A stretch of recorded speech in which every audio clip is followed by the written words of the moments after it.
Hi, I'm Rachel Clifton, and I'm a software developer at Caliberty. Let's answer your questions about a career in coding. Elena from Sherwood Elementary in Cincinnati starts us off with, I am really into coding. It took me forever to get to where I am right now, so I'm wondering, how long did it take you? I didn't take a straightforward path to get into my career in coding. I actually started out playing around for fun when I was just in middle school, but then I didn't take an actual class until I was in college. But even then I didn't start my career. It took a few years later, I took an online course, and then I went to a program called Tech Elevator, which was just a 14-week intensive boot camp, and right after that is when I started my career in coding, and now I've been doing it for 2 years. Naomi from Chardon Hills STEM School in Euclid wants to know, do you have to test the code before you're done? Yes, yes, yes. Testing your code before you're done is so important. There are actually lots of types of testing that you can do. We have automated tests, which is actually code that tests your code. But then we have manual tests, which is where you actually go into the program and test around, make sure that it's doing what you expect it to do, and test what we call edge cases, where if you enter some weird input into a field on a form that you get the response that you want and it doesn't accept it, other things like that, playing around almost trying to break the program and see if you've caught that in your code. Maddie from Gillis Sweet Elementary in Fairview Park asks, your job is so interesting. It has always fascinated me.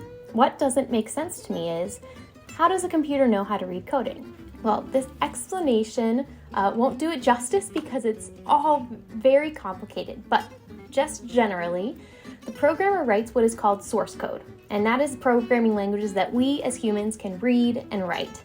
And then through different processes and procedures, depending on what that language is, the code ends up being translated into what we call machine code, which is entirely zeros and ones. And that's the only format that a computer processor can use.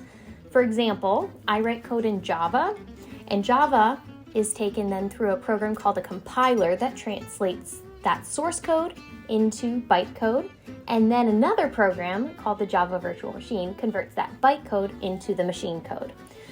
And that's how a computer reads programming languages. Gunnar from St. Angela Merici School in Fairview Park wonders, what is your favorite thing to code? My favorite thing to code is new features for a program. I think it's really fun to go from just starting with a really general idea all the way to the actual part of the application working, and being able to see the real impact of your code that you're writing end up as something that you can see on the screen is really, really fun. Emerson from Copley Fairlawn Middle School in Copley wants to know, what makes them want to come into work each day? I love coming into work each day because I think coding is a lot of fun. It's kind of like solving a really big puzzle. You start with what you want the program to do, and then you figure out the logic for how to make it work, and then you actually make it happen. So I think it's really fun to just come in and solve these problems each and every day. Thanks everyone for sending in these questions. If you're interested in a career related to coding, my suggestion for you is just keep practicing and learning. Find something that interests you and have fun with it. Whether it's coding for Minecraft, building a website, or even just solving coding challenges, there are so many different programming languages and types of careers that you can do with coding. So the important thing is just to play around, figure out what you enjoy about coding, and that can really help you find the path that's right for you.